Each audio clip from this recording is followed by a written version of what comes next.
This is the YOB ConvoCast, one-on-one conversations with your other brother's authors, community members, supporters, and friends.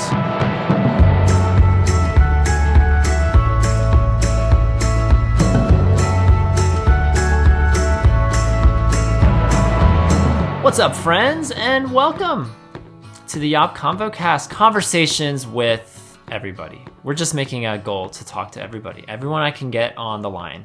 And today is really great because we have a returning guest from our first run of ConvoCast episodes somewhere around a year ago. You can go back, dive into the archives, and find one of our original ConvoCast episodes. He is not an original author, but he's pretty close. He goes way back in our community. One of our first people to join our community, actually. Maybe he'll talk about that today. I don't know. We'll see where this trail takes us. But he is a prolific artist, creator, and resident of the side B capital of the world. It is our dear brother, Eugene Heffron. What's up, Eugene? Hey, Tom. Thanks for having me again. It's good to have you back. It's been forever and a day. Give or take. Can you believe we are still in a pandemic? We were in a pandemic the last time we spoke this way, and that is still a thing. Yeah. It's just kind of funny to think about that, and it's kind of like back then we were thinking well, hopefully maybe this will be over in the next couple months or something like that, and just find time to occupy ourselves until then, and it just kind of kept going and going and going. And 2020 being 2020, more bad stuff started to happen, more bad stuff started to happen. And it's just man, it's oh, how young and innocent we were back then before things went really crazy. I gave the pandemic 2 months tops. I think that was in my head. I was like, okay, a month for us to get through the worst of it, and then a month of recovery, and then we're good. And how innocent was I at the time? I'm sure many people thought the same. But in any case, Eugene, it's good to have you back. How have you been doing? How have you been holding up? Because you've created kind of a name for yourself in our community. You like to make the rounds. You love to travel. You love to meet up with people. I mean, I do too. I feel like we're cut from the same cloth in many ways. But I know it's been a hard year of isolation for many people. How have you been since the people last heard you audibly on this show? Well, it has been very hard. It's been very hard on me. I mean, the nice thing, it sounds weird, but the nice thing is that it's been a hard year for literally everybody. So you don't feel alone. It's not like in years past where I really felt like I was the only one suffering with friendlessness and loneliness and that kind of thing. And so it's still hard, but you kind of remind yourself that it's been hard on everyone. And yeah, especially for me, since I've loved traveling so much and meeting yobbers or various other side B folks or reader friends of mine across the country and traveling, and I've loved that so much, and to not be able to do that has been pretty rough. And I was able to do it a little bit last year, though. I did a trip to visit some yobbers in Kentucky, visited one yobber friend in Chicago, and visited our fellow blogger Ben Rutkowski and several of the other bloggers that are up there in Michigan, and I was being very careful. I couldn't help but be paranoid during the whole trip and everything. I wanted to avoid all the rest stops and just tried to only use the restrooms in McDonald's and just run in, run out, see how long I could hold my breath, or just anything. But then during December, that's when the numbers skyrocketed, and that's pretty much when my travel just went completely down. And January through March was pretty awful. It was super cold, incredibly cold, and hardly had any warm weather. And I just was doing so much that I could to just get a change of scenery, like traveling to any state parks that are a little ways away that I'd never been to before, or just even if they're not all that great, I'm just I don't care. I just need a change of scenery. I need to do something. But I am now fully vaccinated. I got my second Moderna vaccine a couple weeks ago, and I got out of the 2-week period after the second shot. And the moment I did, I went and visited a friend just this past weekend one dear Yobber. I mean, he's not a Yobber. He's a reader friend who reached out We to need me. a name. We need a name for people who aren't yobbers but enjoy yob. Like what we need to brainstorm a nice name. We Right. used to have on our Patreon, we used to have yobbies. That was like the lowest Patreon tier. Like Yeah. not quite a yobber, but a yobby. Maybe that's what we call our readers or listeners who haven't made the jump to Patreon yet. We can call them, maybe we can call them yobbies. Let's roll with that. We can workshop other names too. That works. Yeah. A lot of times when I say reader friend, people don't really know what I mean. I was talking about that with one guy, and he's like, "Oh, someone in the book club?" I'm like, no, he reads my blogs, not the book Yeah. club books. Yobbies. So We need yeah, to make lobbies. yobbies a thing. That works. But that's awesome. Yeah, fully vaccinated, cool. It's awesome to meet a fellow Moderna man. We're the hashtag Moderna men. We're rocking it for Moderna in our group. We had Yeah. a little vaccine war on our Discord recently, so it was fun to see people choosing sides. Whether you're a Pfizer, I forget what they called themselves, but I think Moderna men was the other one. But Physies. I don't know. yeah, I don't know, but that's cool. Yeah, I hope traveling for you and for me, for anyone who loves traveling, I hope that is a thing. I'm actually about to embark on a trip myself, so I'm really excited to just make that more of a routine, more of a thing. Not only the places, like you were mentioning, parks and changes of scenery, but then all the people along the way. Like that's been a huge part of my life the last few years, just like I know it's been a huge part of yours. So yeah, here's to more travels and more get-togethers in 21. Fingers crossed. Oh, definitely. Yeah, I'm making plans with as many people as I can. There's just so much I want to do, and all this lost time I want to make up for. And it's just so many places I want to go to, people I want to meet for the first time, or people I want to meet for the second, third, or fourth time, or the millionth time. And oh, just so much stuff I want to do. It's overwhelming, but in a good way. Yeah, for sure.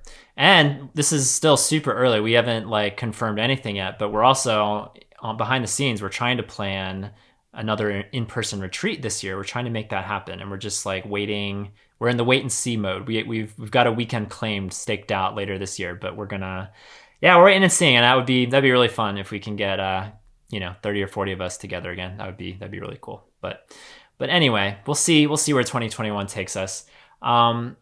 Eugene, since we're welcoming you back, I wanted to toss it to you first and see if there's anything that you would like to discuss as we're getting this conversation off the ground. Well, one thing I was thinking about is, well, just today, you had a blog come out about the first time you know, like messed up with someone while cuddling, and I'm kind of the guy who's most well known You for are the cuddle bug. Yeah, I yeah. need to, for people listening, we need to put a timeline disclaimer out there because I have no idea when this episode's coming out. So if you look at my recent blog post, it did come out today as of this recording, but I wrote a blog post recently, if you're listening to this when it came out, called what did I call it? There's a lot of words. Essentially, yeah, crossing physical boundaries with another guy. If you search our blog, you'll find it. But that is what you are referencing. Yes. So continue. Yeah. Well, it's just it's something, that even though I'm the guy who's like written about cuddling and everything, and experienced a lot of that. And it's just admittedly it's something I haven't really written about, like the prospect of screwing up, because, well, honestly, that hasn't Mm. really happened, at least not in a major way with me. Basically, it's uh yeah, but it's kind of interesting. Like, it's just one of those things where I think it would be important to look at, like, if you do mess up, if something does happen with you and a cuddle partner, what do you do? What's the best way to handle it? Mm. I think that's definitely an important thing to talk about, because I know it does happen. I've heard about it happening with some people and everything, and I guess in some respects it's kind of inevitable, but it's something Yeah. to talk about.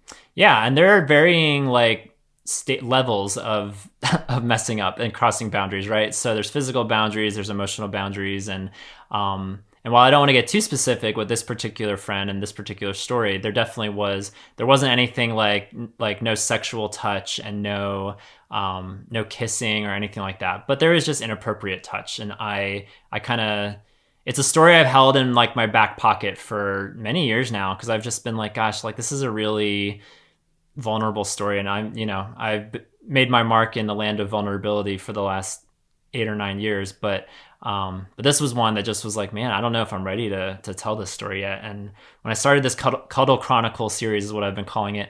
When I started it, I was like, okay, I know somewhere down the road, I don't know if it's going to take 7 tries or 3 tries or how many posts are going to come in the meantime, but I know this was one that I wanted to tell, because it was the first time that was a definitive crossing the line, because previously this was part 3. The previous parts I were kind of more just like questionable, iffy. Like there was a lot of conversation surrounding it, and I ultimately landed on that. I didn't think boundaries were crossed, but it was by far like the most I'd ever stepped into physical touch to that extent. So yeah, it took me 3 parts into this series to get to the part where yeah, lines were crossed, and definitely one of my biggest regrets in my life, if I'm really honest. But to my friend's credit at the time, like super, once we crossed the grief and like the huge emotional outpouring on both ends, like we had some really great conversation about it. And that's what you can hope for, is like if something like that happens, like we were good friends, and there was a lot of just intense emotions surrounding everything. And so looking back, it's super obvious that we were kind of on that trajectory to something happening at some point. But that was a great marker in the friendship at the time, to just like, to have a good check-in, to have a good conversation, which I know in your posts, when you've written about cuddling, like you've been very clear about writing about like boundaries and expectations, and kind of talking out where it's going, right? Yeah. Oh, yeah. I mean, well, it seems like 90% of the time when I've talked with some people that have messed up during cuddles or something, like a lot of the time they say they didn't establish boundaries before going into that. And I'm kind of like, well, yeah, there you go. I mean, I hate to oversimplify it. I don't mean to oversimplify it like that, but it is a very important thing. And I think if it does go too far or something like that, I think it's important. Well, one thing you did that was really good is you and your friend talked about it. You didn't freak out and then push each other away and run away or something like that. And thinking, well, I will clarify. I did freak out, but it was a quick freak out, like of taking 24 hours to feel the feels. But then circling back to a conversation. Yeah, well, not like freaking out, like blocking them on Facebook and then never talking to them again or something like that. Like I've heard things like that happening. And yeah, well, I think that's the mature thing to do. And whenever when things go too far, I think it's important to say like, okay, maybe no more of this, no more of that. And if things keep going that way, if you cuddle again, then it might be necessary to say we need to put cuddles on hold at least for a while and not do this anymore if we can't really stick to our boundaries and that kind of thing. And there have been times where I've cuddled with people where some of them thought, maybe this wasn't really a good thing to do. Maybe no more of this, or maybe that was a bit too much. And it's like, okay, yeah, fine, fair enough. We'll just not do that anymore and just hold off on that. We stick to that basically. Well, that's good. That kind of brings up a question that I might have for you then. I do have. For you, so you've written about cuddling a few times. I imagine you've got more cuddling stories to come. I can't imagine the cuddling well has run out, so we'll keep an eye out for that. But yeah, I want to ask about that, because when you're establishing friendship, when you're building friendships with yobbers or yobbies or whatever they are, and you have these conversations about cuddling and people are receptive to it, or maybe they're receptive to it, and then you do it. You sit close together on a couch, or you hold hands, or whatever it looks like, and then they don't want to continue that anymore. How do you take that? Is it easy to say, okay, fine, that's fine, I respect your boundaries and your wishes, or is there some part of you that like wants that, for lack of a better term, wants them to get over it, or wants them to just since you love it so much and since it's meant so much to you to have that kind of connection with other men, like how do you feel that? Yeah, well, of course I want to respect that as much as possible and meet people where they're at. I don't want to force people to do anything they're uncomfortable with, and I never do. If someone says they're not comfortable with that, and it's like, yeah, it's totally fine.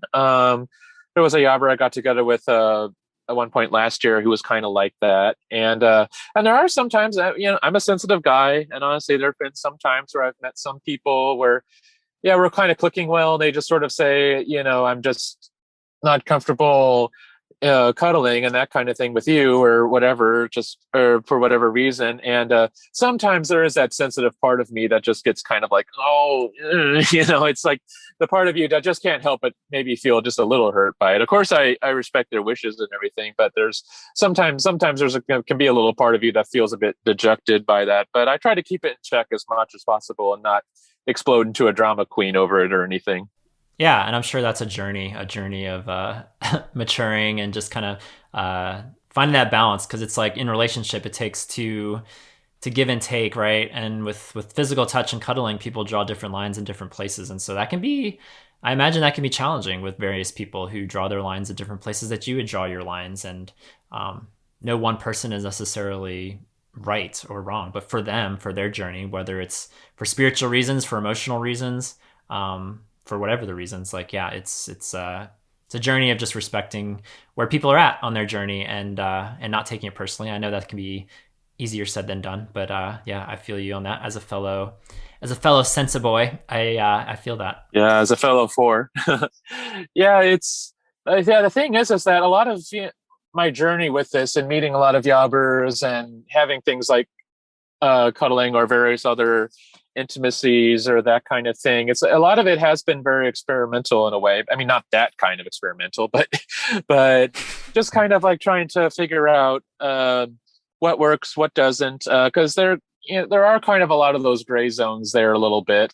Trying to best have intimacy with someone that's biblical and it's just like a cautious exploring of gray zones without going too far ahead or going in irresponsibly or recklessly or anything like that. It's definitely interesting, especially sometimes when we can often have like such a cocktail of feelings and emotions kind of going into it and all that kind of thing, which can be often hard to decipher a little bit. Like sometimes, yeah, when you cuddle with someone, sometimes it can feel arousing, but on the other hand, it's like I don't exactly go into it wanting to have that feeling. I'm often wanting to have like the warm fuzzies in my heart sometimes. Like I often have that emotional longing for it and that kind of thing. And so it's interesting like that when you try to navigate all that and when you have a lot of complex feelings bouncing around inside of you a little bit.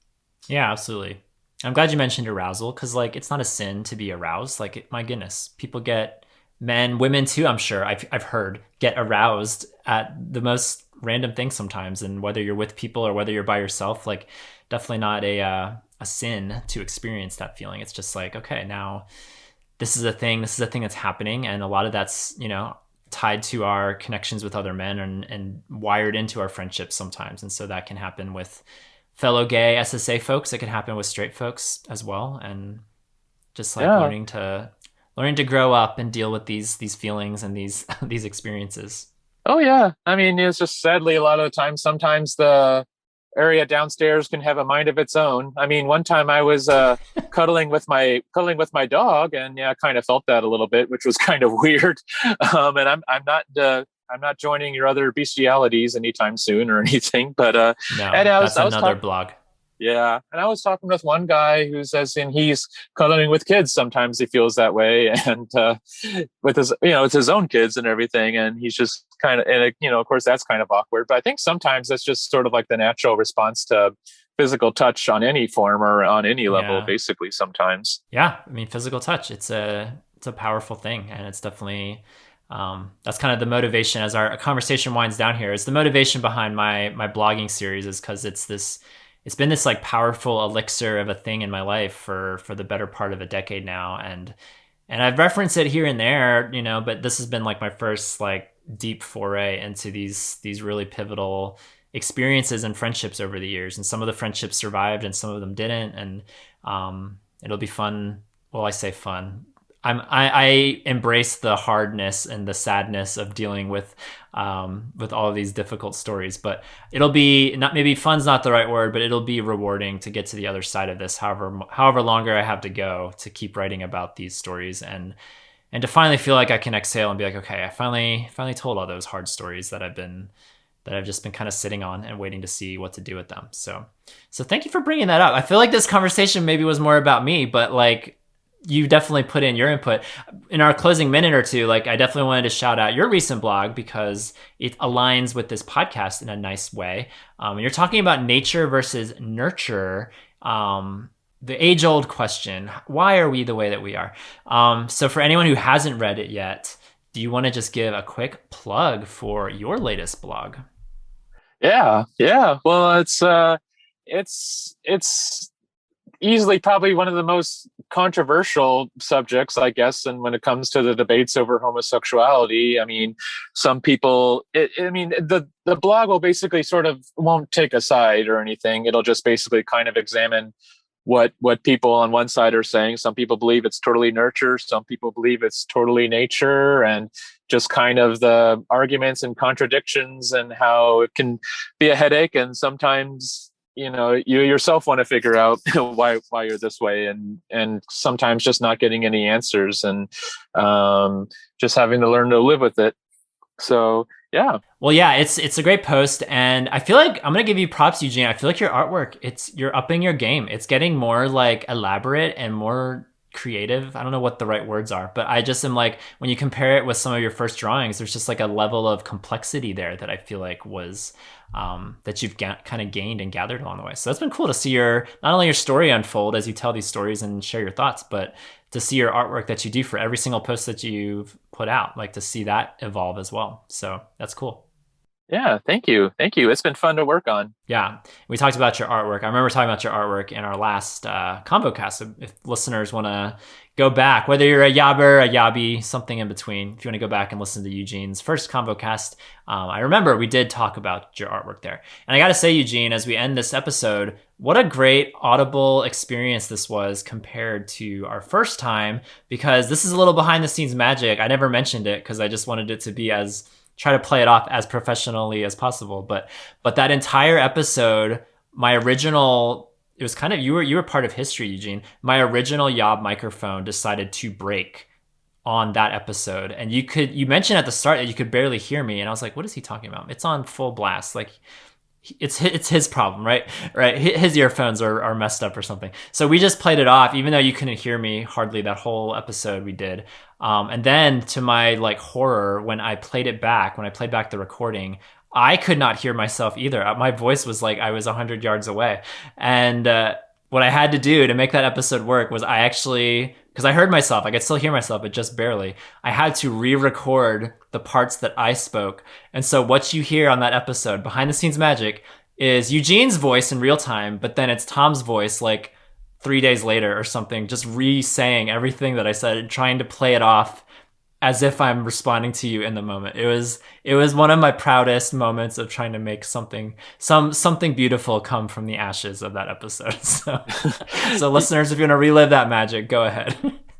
Yeah, I have to admit, I was listening to it and I kind of had to not listen to it because I got self-conscious. I noticed I was really really stuttering over my words quite a lot in that. And I think it was because I was a little bit flustered with the audio problem. So I think I got a bit nervous and was sort of a little flustered over my words. But hopefully this was a more coherent sounding me on this podcast. Yeah, I apologize. That was probably not your best introduction to YOB audio world when my microphone decided to break. But I have since acquired a new microphone. It's been working great ever since. So we'll see. Thankfully, I still see lights going. And you can hear me. So that would have been something if this microphone decided to break today. Then we would have been like, is Eugene cursed? What is going on? But as of now, you are not cursed. So okay. Eugene, yeah, thank you for coming on. Check out our blogs. Links will be posted, I guess, to all of our blogs that were referenced in this episode. Check them out if you haven't already. The ConvoCast is back, you guys, on a bi-weekly basis. We'll be back soon with another episode as we keep making the rounds. We keep meeting people in our community. So stay tuned to see who's going to be next. And of course, stay tuned for a new YOBcast as well. Thank you, Eugene, for coming on the show. Yeah, thank you for having me, Tom. It was great to be back. Absolutely. I look forward to reuniting with you again, the Moderna men, and all of our other Moderna men in the community. Look forward to hopefully seeing all of you guys again soon. But until we escape this pandemic, remember everybody, you are not alone. Even the sparrow stays at home. See you next time, everybody.